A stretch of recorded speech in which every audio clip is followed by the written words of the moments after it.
I'm just like wrapping it around.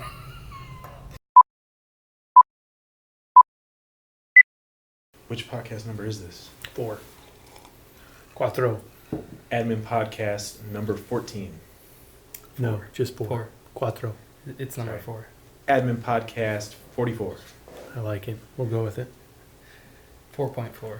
So today we're talking about businesses and learning their why in business. And why is that so important? See what I did there? Fine. All right. Line it up together. Throwing it out there. Why is that so important, guys? For a business to know their why. It's essentially your purpose and why you do what you do. I mean, Wow, it's we right got in there quick. Kyle was like, this is your purpose in life. It's your purpose of business, not your purpose in life. Okay. Well, I mean, it could be, but why you do what you do, for who you do what you do.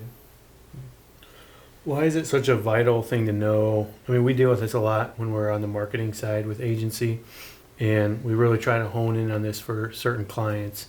And it's really the first part of our phase that we walk clients through.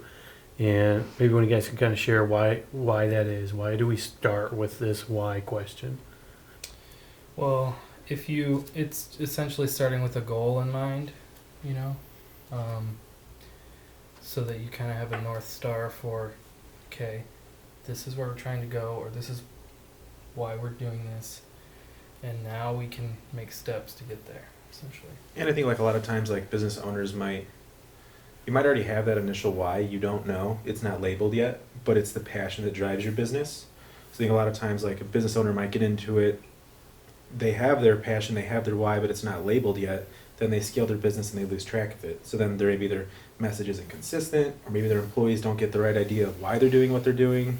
I think it helps with communication and growth if you figure out your why sooner versus getting to the point where you have 15 employees and you're doing this and this for whatever reason. The employees don't know why they're doing it, and then just everything isn't aligning. Versus if you knew like, hey, this is exactly why we do this, this is our message, this is where we want to go, everybody's able to operate a lot more seamlessly. So, what percentage? Give me a percentage. What percentage of people of businesses do you think actually know their why? 1 out of 10. Yeah. No, less. Less than 1 out of So 10. John said percentage and Kyle said 1 out of 10. Oh, We're on it 10 today. out of We're on it 10%. today, guy. He almost said Less. 10 out of something. 10 out of It's a percentage, Kyle. At least he's not an Percentage. accountant. That's Okay, true. it could be worse. This could be bad. 3%. Okay, wait. Which would be 10, but that just okay. what happened? Oh my gosh. All I right. said less. What do you think, Nick? I'd definitely say 3 out of 10 I'm so as a confused. percentage. 30%. Well, so that's the thing. Like, are we talking about that they have their why, or it's an unlabeled why? Well, either, right? Because if it's unlabeled, then you don't know your why, right? To be honest. Yeah, it's probably in the 20 to 30 percentile range. Well, it's just like you said, they might kind of know, but then they get off track because they don't actually know, and it's back and forth. you know. Yeah, or it's something that's just not labeled. And I think that's probably what it is a lot of times. I mean, a lot of the business owners that I talk to on a regular basis, in their mind, they think they started the business just out of necessity. You know, like, oh, I just fell into it or just happened to, which, I mean, I guess at the forefront, maybe you could say that, but I don't think if you look past that you can say that you just kind of fell into something. Usually there's a deeper reason, which is a lot of what we try to do with our clients. And one of the things we try to do is pull that why out of them. Because, you know, when you hit the hard times in your business, especially in growth, you're gonna have to go back and remind yourself why you're doing what you're doing. And you're going to have to do it a lot. And if you don't know what that is, you're going to get lost. And you're going to start trying to solve all these little tiny problems that don't really mean what they mean. You know, it isn't what you should be focusing on. So one of the things we do is we sit down with a client and we have them talk about, okay, what problem are you solving, right? And Kyle or Nick, maybe jump in, you know, why do we do that? What are we trying, what's the purpose there? And give an example even. Yeah, I mean, I think it's hard because like you hear like what is your why, and you think that it's just like a 1-sentence answer, like you're supposed to be able to pull it out just from that, and it's really like a 20 question instance of where you're trying to pull a lot of different data about what they do, how they do it, what drives them, what are they actually accomplishing, what does their client actually need, what role are they actually filling, and then taking that and then all that gets inputted, and then you're really able to come out with a why of what they're doing. You can come out with a mission statement, a brand cause. You can come up with so much more data from it Right. versus just it's not one answer. Yeah. And how does identifying the problems, that you're solving or that your clients have or your customers have, how does that help along that process? I think it helps you be able to communicate what they need from you better or what they want from you better instead of necessarily saying, we have quality service. You can say, you have this problem and we solve it and this is how, and these are the steps you can take to do that. Good, because ultimately, right, if a client or customer is looking for a product or service, they're looking to solve some type of problem, right? So what are some examples, just random businesses, maybe ones that we worked with or not worked with, that this is the customer's problem? What are some problems that they face? Well, I think of in the realm as like maybe a realtor, that there's stuff that buyer doesn't know, whether it be contracts, whether it be financing issues that they're able to push somebody to a mortgage lender, home inspection things. Like there's just not enough education in that realm, and it's why you go to a professional for that. So they're solving that problem of they are specifically tailored to handle the contracts, handle all the communication, help point somebody in the right direction for finance. So the buyer knows exactly why they're trusting the realtor in that instance. Okay. So, like, I'm thinking of, okay, super practical, a company that sells water. What problem are they solving? He's thirsty.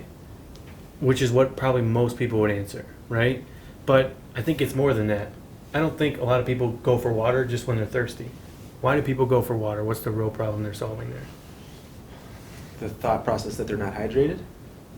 Okay, maybe. Being healthy? Being healthy, right?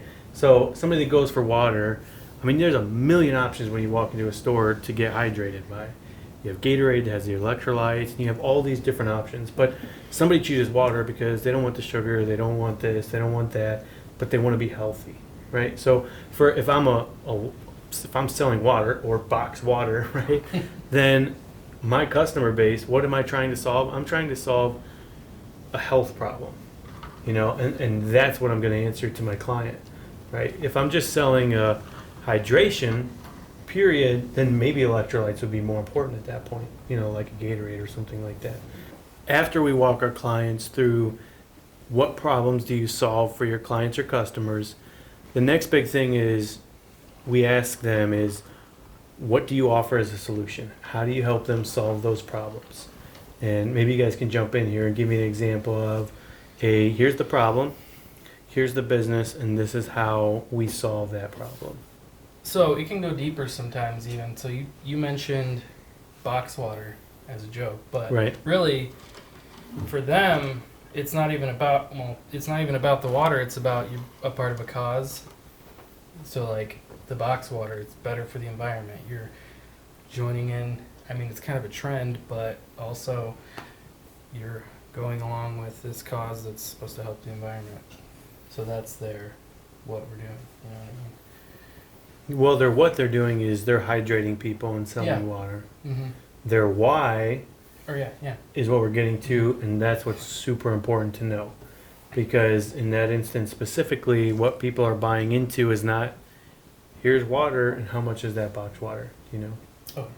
Have no idea. So box water has no idea, but you bought it because either it was trendy, and the reason it was trendy is because of the why.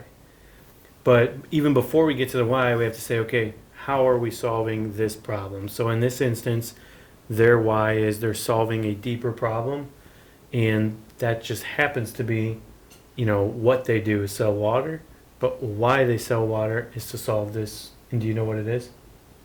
The environment? I mean, To help save help the environment. Yeah. So, which is really interesting because the why caught on as a trend, Mm-hmm. and now somebody's buying it just because it's trendy and has a little bit of knowledge on the why of it Mm-hmm. and why that business actually started. So, any other examples, any other businesses that we can think of that here's the problem, here's what they do to solve that problem? to give you guys an answer. This is really hard to think about. I can't think of anybody. We're talking the what, right? Okay. The actual, like the practical. Let's talk through it. So, Nick, name a business that you know of that's not somebody everybody would recognize. Potatoes. Okay. Potato chips. Let's go with potato chips, right? You have a client coming up that involves potato chips. So, what problem is a potato chip company solving? People want a snack. People want a snack. Okay. So, what they do is provide a snack option, right? That's the basic bottom line of what they, here's the problem and what they do. How many potato chip companies are there? Thousands and thousands, right? Ton. What is it that's going to separate that company from the Doritos and Lay's and everybody else? Starts going into the brand. Because the problem stays the same a lot of times. The what even stays the same. And now we get down to, okay, such and such potato chip company, why are you in business? Why are you doing what you're doing? The story of why they provide that or how they got into it, or then you can go into the packaging or the commercials behind it or the subliminal messaging that they're even providing, or the value that they're providing more for a lesser cost, or that they're made in America, or that they're soy, or that there's so many different options there. And even, right, and that's so many good like marketing tips, but even deeper, like why did that business owner originally have a vision to start that company? You know, was it to provide a healthier option? Was it to be, you know, was it because he was upset at all the massive chip companies that just had a monopoly on everybody and he wanted to give the small business guys an opportunity to compete in a market that was dominated by large companies? But what is that, right? Because then you can take that why. So let's just use that as an example. This small potato chip company got his foot into the market and said, I'm here to establish a foothold for the small business owners to say that we can compete as well. So how can that relay? Why is that so important to figure out for somebody? I feel like your end consumer can really feel that the value in a company that knows their why. Because I feel like there's so many instances where there is a smaller company that gets bought up by a larger corporation and suddenly like people aren't all about it anymore. And I think really you're getting down to who you are as an individual. Because at the end of the day, most business owners, most businesses compete in a large market where there's a lot of other people. Very rarely do you have a technology company that just pops up and it's there for a second and gone. Very rarely do you see that in any other industry. Because you're competing against a lot of big name players and you're competing against a lot of other companies that do the same at the forefront. They answer the same problem and they do it the same way you do. But what's different every time is the business owner as an individual and why they actually do what they do. And so why it's so important to us, and part of our mission statement at agency, is to figure out that business owner's why. Why do you do what you do at the end of the day? Because I'm going to take that statement, we're going to take that statement, and we're going to make your company about that. So whether you're a potato chip company that's going in to compete against all the large companies, guess what we're going to say? You know, we're the small business potato chip company. Support your local business, whatever that phrase is. But that's our why. That is why we're in business. We're not in business to make a dollar at the end of the day. We're not in business to just give somebody a chip. But we're in business to compete and show that the marketplace is even and we can put a foothold here for a small business, and we can have a local market that supports a local market that gives back to the community that they exist in. But if you take that message that was just thrown out there, that we're just using it as an example, and you compare it to what you normally would say, we're a great potato chip company with great quality. We use real potatoes. Great. You know, so how many other companies say the same exact thing? Well, it's like, you use real potatoes? Well, I expected to get a real potato when I had potato chips, you know, like. Right. I'd rather buy from a company that's saying, like, support a local business or a small business or made in America, and that hits people who are all about American made stuff, you know. It's Exactly. going a little farther than just saying we have a good product. And that's a lot of what we do is try to get our customers and clients to focus on, okay, you started this entity for a reason. Easy for everybody to say money. At the end of the day, if we can break through that, talk about the problems, talk about why it's important to solve these problems. If we didn't solve these problems, if these problems weren't solved, if somebody wasn't hydrated and didn't drink enough water, if somebody didn't drink enough water in the day, regardless of Gatorade and everything else, what would happen? And we outline, this is the problem. This is the cost of not drinking enough water. This is why it's so important to me that this is met. All of a sudden, that's different than I just need to make money at the end of the day. Because at the beginning, I think most people will answer, well, I do it for the money. Well, you don't really. Because most people start a business and grow through a massive amount of problems. And the only thing that gets you through those problems and those struggles and those issues are your why. And it And- motivates you to move further more than anything. Exactly. And I think there's another side of it, like people that know their why and are scared to go into a company. Like, so if I think of like, there's the most successful investment that was ever on Shark Tank is Bomba Socks. Right. There's been 6,000 sock companies for the past 50 years that just thought that they were solving the issue of people just needing socks. And then a company comes in that's not the cheapest, so it's obviously not price orientated, but their mission for every pair bought, they donate a pair. Exactly. So they lean completely on that why, and now they've grown to be a multi-million-dollar company in an industry that was already quote-unquote oversaturated. Exactly. And talk about that for a minute. So the problem stays the same. People need socks to wear. Yeah. The problem stayed the same. What they do, they make socks. That stayed the same. But they did it for a different reason. Yeah. They did it to give people who never had the opportunity to wear socks that they would have the opportunity to as well. And all of a sudden, boom, magic. You know, and like it's not really secret sauce. It just goes back to why you're doing what you're doing. Sure, you're competing against Hanes and all these other large brands, but your why is different. It's completely different. And that's why you see what you do and the growth that you do. And that's why we spend so much time, and we were kind of all over the place today, but that's why we spend so much time up front with our business owners to understand why you do what you do, why you operate the business that you do, why you are going after the clientele that you are. There's a problem there that you're solving, and you need to get down to that.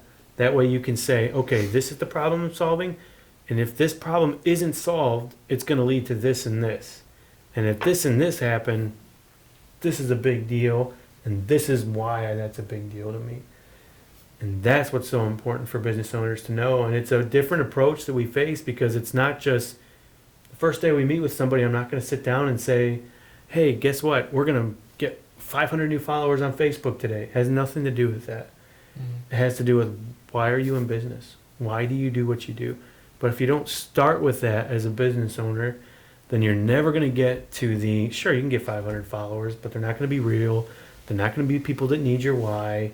And it's going to be artificial likes that make you feel happy at the end of the day, but there's no substance there.